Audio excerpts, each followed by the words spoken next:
एक चीज बताता हूं, सेक्युलरिज्म के जिस खेल में देश को दशकों से घुमाया जा रहा है, आज उसकी कड़वी सच्चाई देश के सामने आना और रखना बेहद जरूरी हो जाता है व्यूअर्स। इसलिए अगले 60 सेकंड में मेरी ये बात को ध्यान से सुनिए।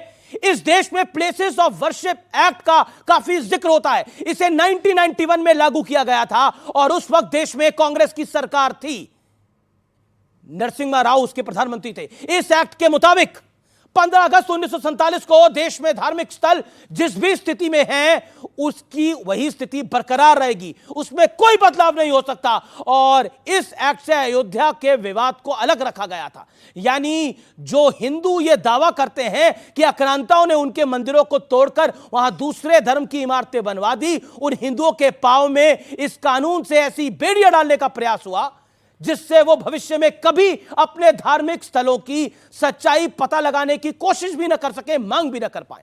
और दूसरी तरफ 1995 और 2013 में कांग्रेस की सरकारों ने वक्फ एक्ट में बदलाव किए, जिसकी वजह से उसकी ताकत असीमित हो गई। इन बदलावों के बाद वक्फ बोर्ड किसी भी संपत्ति पर अपना हक जमा सकता है, जता सकता है और उनके दावे को कोर्ट में चुनौती देना लगभग नामुमकिन है। सोचिए ये कैसा सेकुलरिज्म था। और इन सेकुलर सरकारों ने हिंदुओं को तो प्लेसेस ऑफ वर्शिप एक्ट दिया था और दूसरी तरफ वक्फ का एक्ट दिया था। सोचिए सच्चा सेकुलरिज्म क्या है, यह मैं आप पे सोच छोड़ता हूं। आप अपनी बात को रखिए, बोलिए क्या सवाल है आप लोगों के।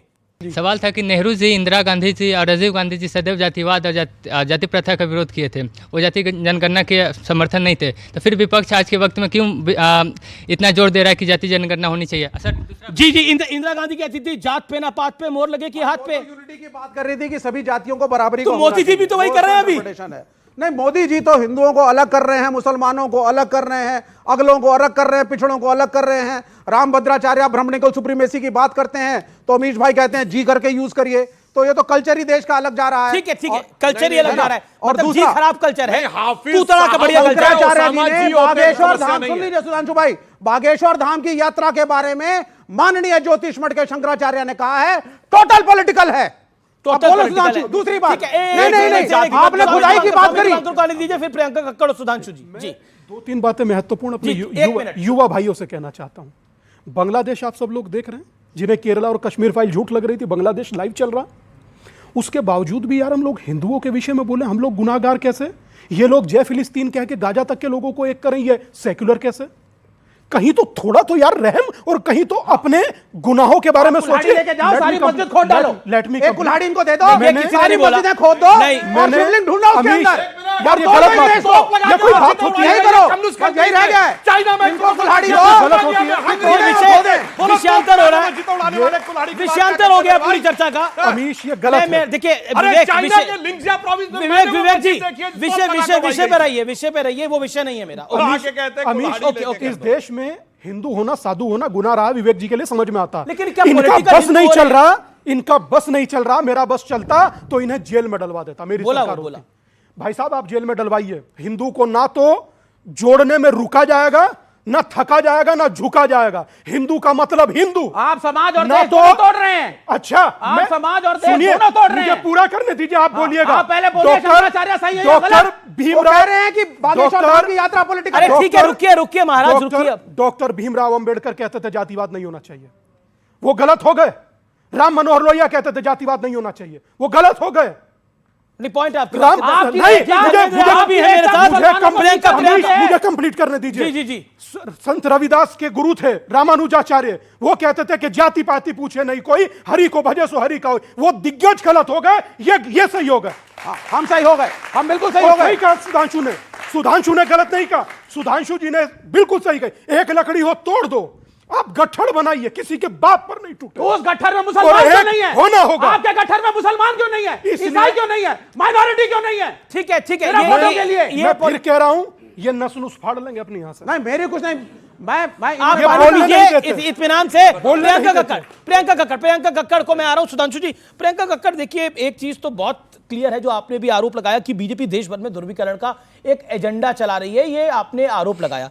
लेकिन दूसरी तरफ से भी तो यही एजेंडा चल रहा है। अब आप देखिए महाराष्ट्र का चुनाव था, नोमानी क्लियर कट फतवा दे रहे थे, स्वरा भास्कर और उनके शौहर साहब, उनके मियां साहब, वो नोमानी के पास जा रहे थे। समाजवादी पार्टी के अबू आजमी एक ऐसे क्लरिक के पास जा रहे थे तो गजवा हिंद की पैरवी करता है। अब बताइए कमी कहां रही है, कमी कहां रही है? अगर एक तरफ है तो दूसरी तरफ भी तो है।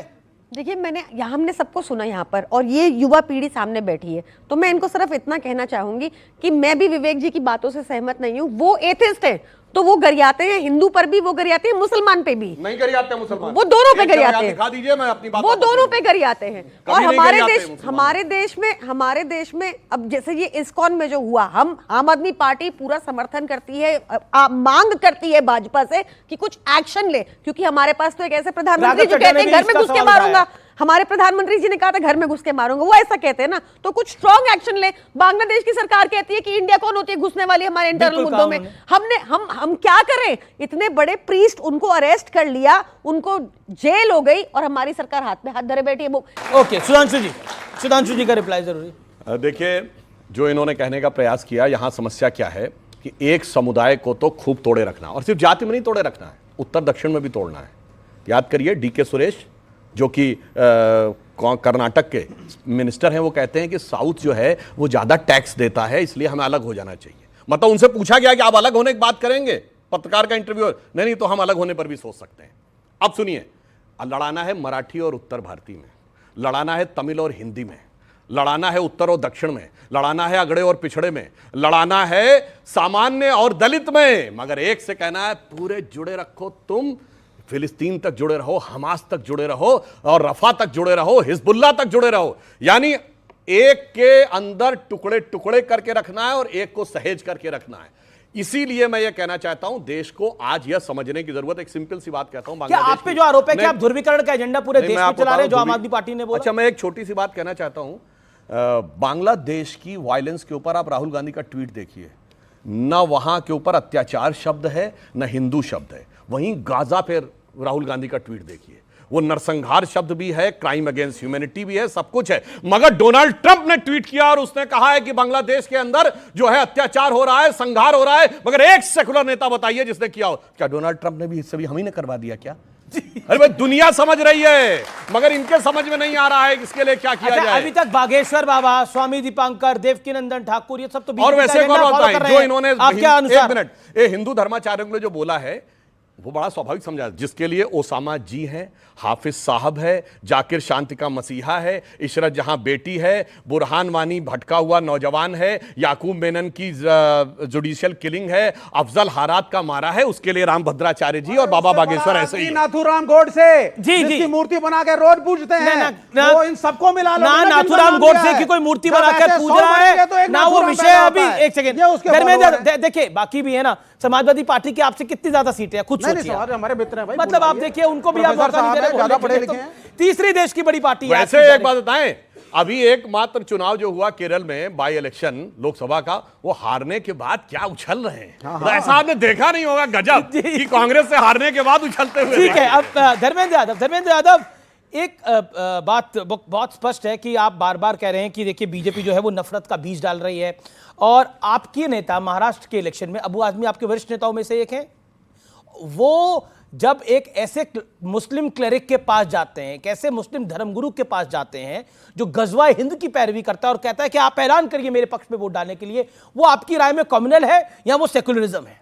आचार्य जी कह रहे हैं कि बांग्लादेश में ऐसा हो रहा है, बांग्लादेश में ऐसा हो रहा है, लेकिन भारत में नहीं हो रहा है क्योंकि हमारे पास संविधान है। पाकिस्तान जैसा है वैसा है क्योंकि उसके पास हमारे जैसा संविधान नहीं है।